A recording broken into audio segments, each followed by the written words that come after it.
Okay, so we're really taking a deep dive this time, huh? Residential childcare worker.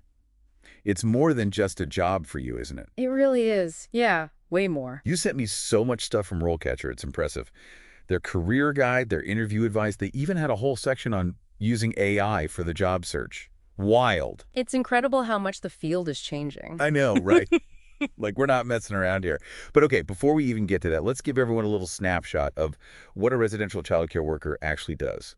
The RoleCatcher Guide really lays it out there. Direct care, guidance, working with kids who have physical or mental disabilities. It's all about making their environment positive. Right. And it's not just about one specific thing either. They emphasize specialization a lot. Yeah, finding your niche. And speaking of, they get into the job market too, and wow, it can be intense. That's one thing they don't sugarcoat, how emotionally demanding this kind of work can be. Yeah, and you can tell just from reading it. It's about resilience, patience. Like, you have to be a special kind of person, you know? You really do. You're working with kids who have been through so much, often trauma, neglect.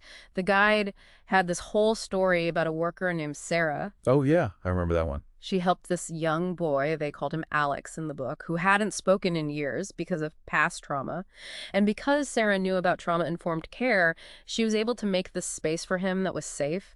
And one day, he just looked right at her and said her name. It was like this huge victory. Oh, wow.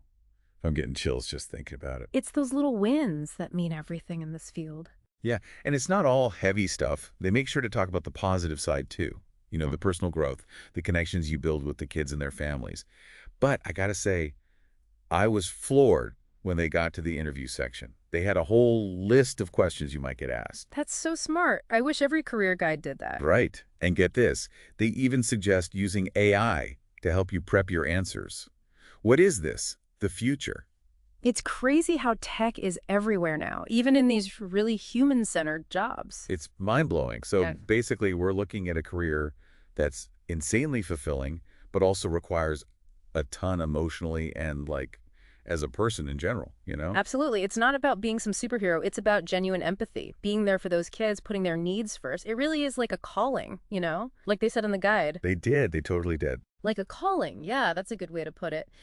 It makes me think about all the stuff in the guide about how society is changing, how that impacts this work. Oh, totally. So, like, what are we talking about here? What kind of changes? Well, a big one is this move toward having care happen more in the community. Like, instead of those big institutions, we're trying to support kids right in their communities, ideally with their families whenever possible. Okay, yeah, I've heard about that.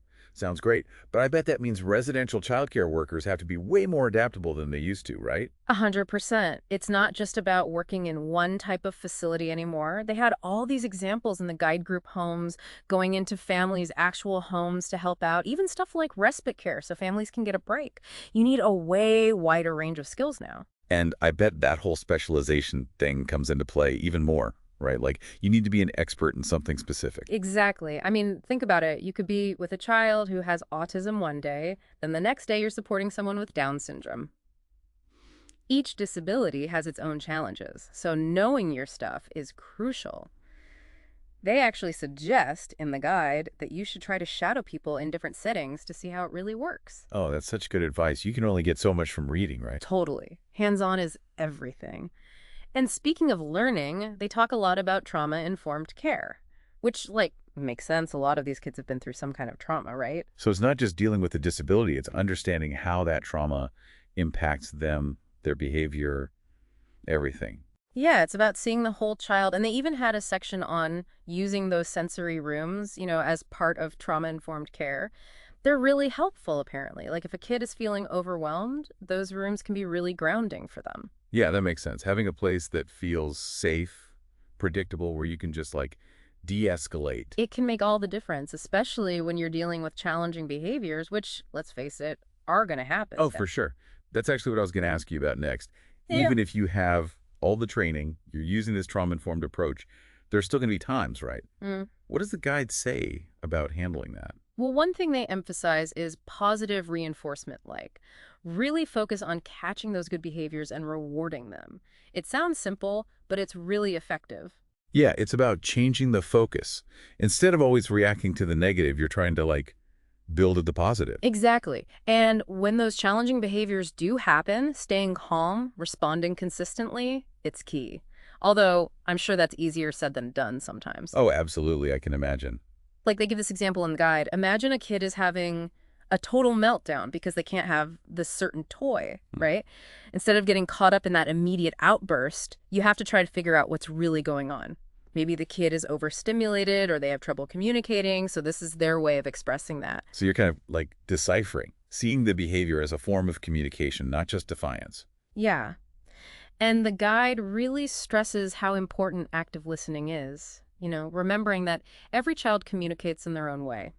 Sometimes, honestly, the best thing you can do is give them space. Yeah, sometimes that's all any of us need, right? Yeah, Just a minute to chill out. exactly. And that can be where those sensory rooms are super useful. Again, they provide this predictable environment that can help kids calm themselves down. Makes sense. Yeah. Okay, we've talked a lot about the challenges, which are real, but let's not forget the rewards because it sounds like there are a ton. What are some of the things they highlight in the guide? Oh man, so many. There's this one story about a worker, I think they called her Maria, who was helping this little girl who had some serious physical disabilities. And this little girl had always wanted to ride a bike, but it seemed impossible. But Maria, she refused to give up on that. She worked so hard with her, used all this adaptive equipment, and never stopped encouraging her. And then one day it happened, the little girl rode a bike. Can you imagine? Stop. That's amazing. It gives me chills just hearing about it. That's the kind of impact you dream of making. Totally. It shows you that this isn't just a job, it's about so much more. You're creating this loving, supportive space where these kids feel safe, like they matter, and they can achieve anything. It's like being part of a family in a way. Hmm. Speaking of family, the guide really pushes that, the idea that families need to be part of this whole thing. Oh, 100%. Families are the experts on their own kids, right?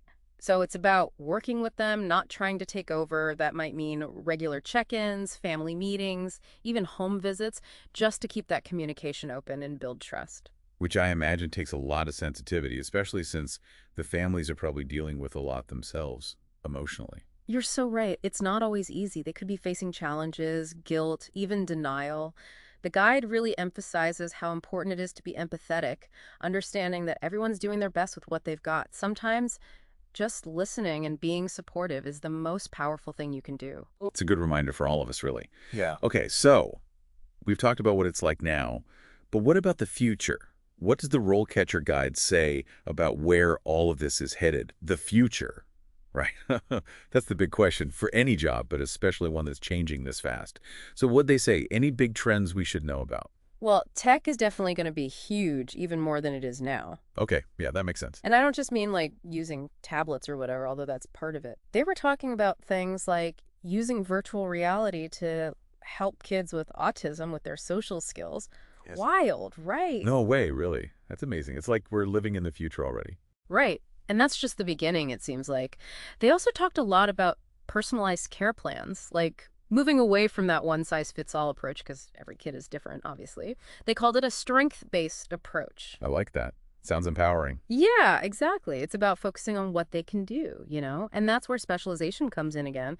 With everything changing so fast, you really need to be an expert in something specific. Which makes sense. So what are some of those areas that a residential childcare worker might specialize in? One that's really in demand is behavioral intervention. So these are the people who really get to the bottom of why a child might be acting out, figuring out how to help them. Oh, wow. So they're like detectives almost. Kind of, yeah. They have to work really closely with therapists, teachers, everyone to come up with those individual plans. It's a lot of collaboration. Sounds intense, but also incredibly rewarding if you can, like, make a real difference for the kid. Absolutely. And then there's life skills development, which is huge too. Like, imagine working with a teenager with Down syndrome, teaching them how to cook or manage their money, how to use public transportation. Oh, wow. Yeah, those are essential skills. Totally. It's about giving them the tools they'll need to be independent as they get older. I love that. Yeah. It really is about looking past the disability, seeing the person and what they can achieve. You got it. And that ties into another area, community outreach and support. Because if we're going to have these more inclusive communities, residential childcare workers are going to be so important in that transition. Oh, yeah, that makes sense. So, like connecting families with resources, making sure these kids aren't isolated from their community. Exactly. It's about making sure everyone feels like they belong. I love it. Oh, Okay, so we've talked about a lot today, from what it's like right now to what the future holds for residential childcare workers. One thing's for sure, it takes a special kind of person. But the impact you can have, that's huge. You said it yourself at the beginning, it's a calling. So for anyone listening who feels that call, but they're also maybe a little overwhelmed or even scared, what would you say to them? oh, it's totally normal to feel that way. It's a big decision. Hmm. Honestly, I'd say just start learning as much as you can. Read that role catcher guide. Talk to people who are actually doing the work. Even volunteer if you can. Get a feel for it. That's such good advice. And I would add, take care of yourself too. Oh, yeah. That's crucial. You can't pour from an empty cup, right? Right. Make sure you have support, people you can talk to, ways to manage the stress. It's a marathon, not a sprint. So true. Well, this has been incredible. Thank you so much for coming on the show. My pleasure. Thanks for having me. And to everyone listening, I hope this is giving you a lot to think about. No matter where you are in your journey, just remember, every child deserves to feel loved, valued, and empowered. And if that's something you're passionate about, becoming a residential childcare worker could be the most amazing adventure.